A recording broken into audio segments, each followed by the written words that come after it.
അൽഹംദുലില്ലാ വസ്സലാത്തു വസ്സലാമു അലാ റസൂലിഹിൽ കരീം വഅലാ ആലിഹി വസഹ്ബിഹി അജ്മഈൻ റബ്ബിശ്റഹ് ലി സ്വദ്രി വയസ്സിർ ലി അംരി വഹ്ലുൽ ഉഖ്ദത മിൻ ലിസാനി യഫ്ഖഹു ഖൗലി. അസ്സലാമു അലൈക്കും വറഹ്മത്തുള്ളാഹി വബറകാതുഹു. നബി ചരിത്രത്തിൻ്റെ 5-ാമത്തെ അധ്യായം പ്രവാചകത്വം എന്നുള്ള അധ്യായത്തിൻ്റെ 4-ാമത്തെ മൊഡ്യൂളിലാണ് നമ്മൾ. കഴിഞ്ഞ മൊഡ്യൂളുകളിൽ ആദ്യമായി അവതരിച്ച ആയത്തുകളെക്കുറിച്ച് പറഞ്ഞു, ആദ്യമായി ഇസ്ലാമിലേക്ക് കടന്നു വന്ന വ്യക്തികളെക്കുറിച്ച് പറഞ്ഞു. സൂറ അഷ്-ശുഅറയിലെ ആയത്തുകൾ അവതരിച്ചതോടുകൂടി അടുത്ത ബന്ധുക്കളെ ഇസ്ലാമിലേക്ക് ക്ഷണിച്ചതിനെക്കുറിച്ച് പറഞ്ഞു. സൂറത്തുൽ ഹിജ്റിലെ 94-ാമത്തെ ആയത്ത് അവതരിച്ചതോടുകൂടി പരസ്യ പ്രബോധനം ആരംഭിച്ചതിനെക്കുറിച്ച് നമ്മൾ പറഞ്ഞു. അതിനെ തുടർന്ന് മുസ്ലിങ്ങൾ ഏറ്റുവാങ്ങേണ്ടി വന്ന മർദ്ദന പീഡനങ്ങളെക്കുറിച്ചാണ് നമ്മൾ സംസാരിച്ചു കൊണ്ടിരുന്നത്. നബി സല്ലല്ലാഹു അലൈഹി വസല്ലം കഅബയിൽ സുജൂദ് ചെയ്തുകൊണ്ടിരുന്ന സന്ദർഭത്തിൽ ഒട്ടകത്തിൻ്റെ കുടൽമാല കൊണ്ടിട്ടതിനെക്കുറിച്ചും അത് മകൾ ഫാത്തിമ റളിയല്ലാഹു അൻഹ നീക്കം ചെയ്തതിനെക്കുറിച്ചുമൊക്കെ നമ്മൾ സംസാരിക്കുകയുണ്ടായി. ഈ വിവരമറിഞ്ഞ ഹംസ റളിയല്ലാഹു അൻഹു എന്ന് പറഞ്ഞാൽ നബി സല്ലല്ലാഹു അലൈഹി വസല്ലമയുടെ പിതൃ സഹോദരനാണ്. നബി സല്ലല്ലാഹു അലൈഹി വസല്ലമയുടെ സമവയസ്കനാണ്. ഒരേ പ്രായക്കാരാണ് അവർ രണ്ടുപേരും. അസദുള്ള എന്ന പേരിൽ, അതായത് അള്ളാഹുവിൻ്റെ സിംഹം എന്ന പേരിൽ അറിയപ്പെടുന്ന സ്വഹാബി കൂടിയാണ് ഈ ഹംസ റളിയല്ലാഹു അൻഹു. അദ്ദേഹം ഈ ഒരു ഘട്ടത്തിൽ ഇസ്ലാം സ്വീകരിച്ചിട്ടില്ല. അദ്ദേഹത്തിന് ഇഷ്ടപ്പെട്ട ഒരു വിനോദമായിരുന്നു വേട്ടയ്ക്ക് പോവുക. അന്ന് മക്കക്കാർ എവിടെയെങ്കിലും ദൂരസ്ഥലത്തൊക്കെ പോയിട്ട് മടങ്ങി എത്തിക്കഴിഞ്ഞാൽ ആദ്യം വീട്ടിലേക്ക് എത്തുന്നതിന് മുമ്പ് ആദ്യം ചെയ്യുന്നത് കഅബയിൽ പോയിട്ട് തവാഫ് ചെയ്യുക എന്നുള്ളതാണ്. പ്രദക്ഷിണം വെക്കും.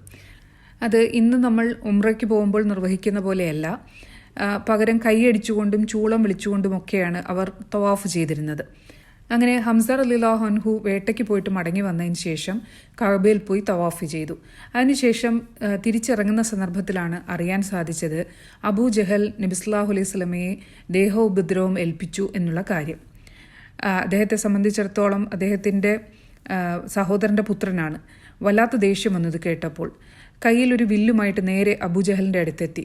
എന്നിട്ട് ഒരു അടി വെച്ചു കൊടുത്തു. അതോടുകൂടി ആളുകളൊക്കെ ചുറ്റും കൂടി കാര്യങ്ങളൊക്കെ ഒതുക്കി തീർക്കാനുള്ള ശ്രമം നടക്കുന്നു. അതിൻ്റെ ഇടയിൽ അവരോടുള്ള ദേഷ്യത്തിനും വാശി തീർക്കുന്നതിനും വേണ്ടി ഹംസ റളിയല്ലാഹു അൻഹു ഒരു പ്രഖ്യാപനം നടത്തുകയാണ്. ഞാനിതാ ഇസ്ലാം സ്വീകരിച്ചിരിക്കുന്നു. യഥാർത്ഥത്തിൽ അദ്ദേഹം അവരോടുള്ള വാശി തീർക്കുന്നതിന് വേണ്ടി മാത്രമാണ് ആ പ്രഖ്യാപനം നടത്തിയത്. എന്നാൽ വീട്ടിൽ മടങ്ങിയെത്തിയ അദ്ദേഹം ഇതിനെക്കുറിച്ച് ആലോചിക്കാൻ ആരംഭിച്ചു. സഹോദരപുത്രനായ മുഹമ്മദ് പറയുന്നതിൽ ചില കാര്യങ്ങളൊക്കെ ഇല്ലേ, ചില സത്യങ്ങളൊക്കെ ഇല്ലേ? അങ്ങനെ അദ്ദേഹം അതിനെക്കുറിച്ച് ആലോചിക്കുകയും ഒടുവിൽ ഇസ്ലാമിലേക്ക് കടന്നു വരികയും ചെയ്തു. ഖുറൈശികൾ അവരുടെ പ്രലോഭനങ്ങളും മർദ്ദനമുറകളും ഒക്കെയായിട്ട് മുന്നോട്ട് പോവുകയാണ്. ഒരു ദിവസം നബി സല്ലല്ലാഹു അലൈഹി വസല്ലമ കഅബയുടെ സമീപം ഇരിക്കുന്ന സന്ദർഭത്തിൽ ചില ഖുറൈശി പ്രമാണിമാർ വട്ടം കൂടിയിരുന്ന് സംസാരിക്കുകയാണ്. അവരുടെ കൂട്ടത്തിൽപ്പെട്ട ഒരു പ്രമുഖൻ ഉത്ബത്ത് ബിൻ റബീഅ, ഇത് ഖുറൈശി പ്രമുഖനായ അബൂ സുഫിയാൻ്റെ ഭാര്യ ഹിന്ദിൻ്റെ പിതാവാണ് ഈ ഉത്ബത്ത് ബിൻ റബീഅ. മാത്രമല്ല അയാളൊരു തർക്ക വിദഗ്ധൻ കൂടിയാണ്, ഡിബേറ്റ് സ്പെഷ്യലിസ്റ്റാണ്. ആളുകളുമായിട്ട് തർക്കത്തിലൊക്കെ ഏർപ്പെട്ടിട്ട് അവരെയൊക്കെ തോൽപ്പിച്ച് കളയും. അതാണ് ഒരു സ്ഥിരം പരിപാടി. അങ്ങനെ അദ്ദേഹം മറ്റുള്ളവരോട് പറയുകയാണ്, ഞാൻ മുഹമ്മദുമായിട്ടൊന്ന് സംസാരിച്ച് നോക്കാം, ചില നിർദ്ദേശങ്ങളൊക്കെ മുന്നോട്ട് വെക്കാം. അത് സ്വീകരിക്കുകയാണെങ്കിൽ പിന്നെ നമ്മൾ വേറെ പ്രശ്നത്തൊന്നും പോകേണ്ട കാര്യമില്ലല്ലോ. അങ്ങനെ അയാൾ നബി സല്ലല്ലാഹു അലൈഹി വസല്ലമയുടെ അടുത്ത് പോയിരിക്കുന്നു. എന്നിട്ട് നബിയോട് പറയുകയാണ്, സഹോദരപുത്ര, നീ ഒരു കുലീന കുടുംബാംഗമാണ്. നീ ഇപ്പോൾ കുഴപ്പം പിടിച്ച ഒരു ദൗത്യവുമായിട്ടാണ് വന്നിരിക്കുന്നത്. നീ മൂലം ഐക്യമൊക്കെ തകർന്നിരിക്കുന്നു. ഇനി നിനക്ക് സമ്പത്താണ് വേണ്ടതെങ്കിൽ ഞങ്ങൾ നിനക്ക് ധാരാളം സമ്പത്ത് നൽകാം. അതല്ല, നിനക്ക് നേതാവാകണമെങ്കിൽ നിന്നെ ഞങ്ങൾ നേതാവാക്കാം. അതല്ല, ഇനി നിനക്ക് ഭരണമാണ് വേണ്ടതെങ്കിൽ നിന്നെ ഞങ്ങൾ രാജാവാക്കാം. ഇനി അതുമല്ല, വല്ല ജിന്നും ബാധിച്ച് അസുഖമോ മറ്റോ ആണെങ്കിൽ ഞങ്ങൾ ഞങ്ങളുടെ സ്വന്തം ചിലവിൽ ചികിത്സിച്ച് ഭേദമാക്കിത്തരാം.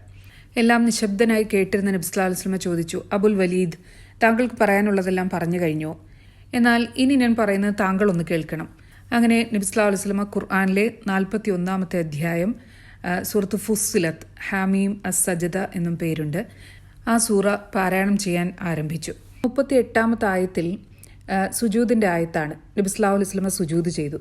എന്നിട്ട് പറഞ്ഞു, അബുൽ വലീദ്, എൻ്റെ മറുപടി അങ്ങ് കേട്ട് കഴിഞ്ഞു. ഇനി അങ്ങയുടെ ഇഷ്ടം പോലെ ചെയ്യാം. ഉത്ബ എണീറ്റ് സുഹൃത്തുക്കളുടെ അടുത്തേക്ക് തന്നെ മടങ്ങി. ദൂരെ നിന്ന് വരുന്നത് കണ്ടപ്പോഴേ അവർക്ക് മനസ്സിലായി, മുഖം വിവരണമായിരിക്കുന്നു, പോയപ്പോഴുള്ള ഭാവമല്ല. അവർ ചോദിച്ചു, എന്താണ് പറഞ്ഞത്? അദ്ദേഹം മറുപടി പറയുകയാണ്, മുമ്പ് എങ്ങും കേട്ടിട്ടില്ലാത്ത തരത്തിലുള്ള വചനങ്ങളാണ് ഞാൻ കേട്ടത്. ഇത് കവിതയല്ല, ആഭിചാര മന്ത്രമല്ല, ജ്യോത്സ്യവുമല്ല. ഓ ഖുറൈശി നായകരെ, എൻ്റെ വാക്ക് കേൾക്കുക. ഇയാളെ നമുക്ക് അദ്ദേഹത്തിൻ്റെ പാട്ടിന് വിടാം. ഈ വചനങ്ങൾ ചില വർണ്ണങ്ങൾ പ്രകടിപ്പിക്കുമെന്ന് ഞാൻ മനസ്സിലാക്കുന്നു.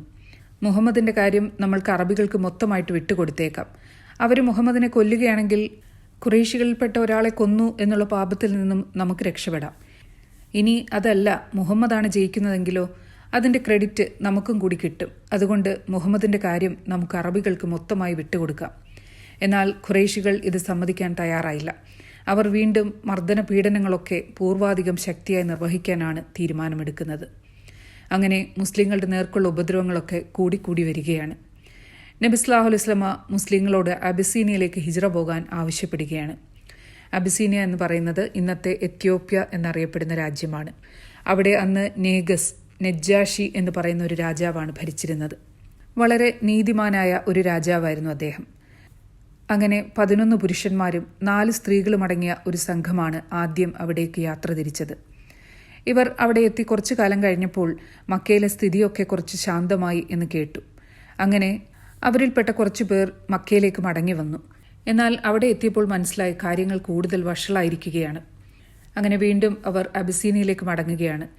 ഇപ്രാവശ്യം അവരോടൊപ്പം വലിയൊരു സംഘം കൂടിയുണ്ട്. 80 പുരുഷന്മാരും സ്ത്രീകളും കുട്ടികളുമൊക്കെ അടങ്ങിയ വലിയൊരു സംഘം. ഇസ്ലാമിലെ ആദ്യത്തെ ഹിജ്റ അബിസീനിയയിലേക്കുള്ള ഹിജ്റയാണ്. ഈ രണ്ടാമത്തെ വലിയൊരു സംഘം പോയതോടുകൂടി ഖുറൈശികൾ അവരിൽപ്പെട്ട 2 പ്രമുഖരെ അബിസീനിയയിലേക്ക് അയക്കുകയാണ്. ഉദ്ദേശം എന്താണെന്ന് വെച്ചാൽ നേഗസ് രാജാവിനെ കണ്ട് കാര്യങ്ങളൊക്കെ പറഞ്ഞ് മനസ്സിലാക്കിയിട്ട് ഈ സംഘത്തെ നാട്ടിലേക്ക് മടക്കി കൊണ്ടുവരണം. കാരണം ഓരോ ഖുറൈശി വീടുകളെയും ഈ ഹിജ്റ ഏതെങ്കിലും തരത്തിൽ ബാധിച്ചിട്ടുണ്ട്. എല്ലാ വീടുകളിൽ നിന്നും ഓരോരുത്തരെങ്കിലും ഈ ഹിജ്റയിൽ പങ്കെടുത്തിട്ടുണ്ട്. പല ഖുറൈശി പ്രമുഖന്മാരും ഈ ഹിജ്റയിൽ ഉൾപ്പെട്ടിട്ടുണ്ട്. ഉദാഹരണം ഉസ്മാൻ ഇബ്ൻ അഫ്ഫാൻ, സുബൈർ ഇബ്ൻ ലവ്വാം, അബൂ സുഫിയാന്റെ പുത്രി റംല റളിയല്ലാഹു അൻഹും തുടങ്ങിയവരൊക്കെ ഈ ഹിജ്റയിൽ പങ്കെടുത്തവരാണ്. ഈ പ്രമുഖരെയൊക്കെ മടക്കിക്കൊണ്ടുവരിക എന്നുള്ളത് ഖുറൈശികളുടെ ഒരു അഭിമാനത്തിൻ്റെ, ഒരു പ്രസ്റ്റീജിൻ്റെ പ്രശ്നമായി മാറിയിരിക്കുകയാണ്. മാത്രമല്ല, അവർ അവിടെ പോവുകയും അവിടുത്തെ രാജാവും രാജ്യവും ഒക്കെ ഇസ്ലാം സ്വീകരിക്കുകയും ചെയ്തു കഴിഞ്ഞാൽ പിന്നെ മക്കയുടെ അവസ്ഥ പറയേണ്ട കാര്യമില്ല. അപ്പോൾ എങ്ങനെയും ഇവരെ മടക്കിക്കൊണ്ടുവരണം എന്നുള്ള ഉദ്ദേശത്തോടു കൂടി 2 പേരെ അബിസീനിയയിലേക്ക് അയക്കുകയാണ്. അബ്ദുല്ലാഹിബിൻ അബി റബീഅ, അംർ ഇബ്നുൽ ആസ് എന്ന് പറയുന്ന 2 പേരാണ് ധാരാളം ഉപഹാരങ്ങളുമൊക്കെയായിട്ട് അബിസീനിയയിലേക്ക് പുറപ്പെടുന്നത്. അവിടെ എത്തിയ അവർ ആദ്യം തന്നെ നജ്ജാഷി രാജാവിൻ്റെ പ്രഭുക്കളെയും പരിവാരങ്ങളെയും ഒക്കെ കണ്ട് സമ്മാനങ്ങളൊക്കെ നൽകി. എന്നിട്ട് ഈ ഹിജ്റ ചെയ്തു വന്നിരിക്കുന്ന മുഹാജിറുകളെ മടക്കി അയക്കാൻ നജ്ജാഷി രാജാവിൽ സമ്മർദ്ദം ചെലുത്താം എന്ന് അവരെ കൊണ്ട് സമ്മതിപ്പിച്ചു. അതിനുശേഷമാണ് രാജാവിൻ്റെ അടുക്കലെത്തി ഈ ഉപഹാരങ്ങളൊക്കെ സമ്മാനിക്കുന്നത്. എന്നിട്ട് അദ്ദേഹത്തോട് പറയുകയാണ്, ഞങ്ങളുടെ നാട്ടിൽ നിന്നും വിവരദോഷികളായ കുറച്ച് ആളുകൾ ഇങ്ങോട്ട് വന്നിട്ടുണ്ട്. അവർ ഞങ്ങളുടെ മതത്തിൽ നിന്നും പുറത്തു പോയിരിക്കുന്നു. താങ്കളുടെ മതത്തിലോട്ട് ചേർന്നിട്ടുമില്ല.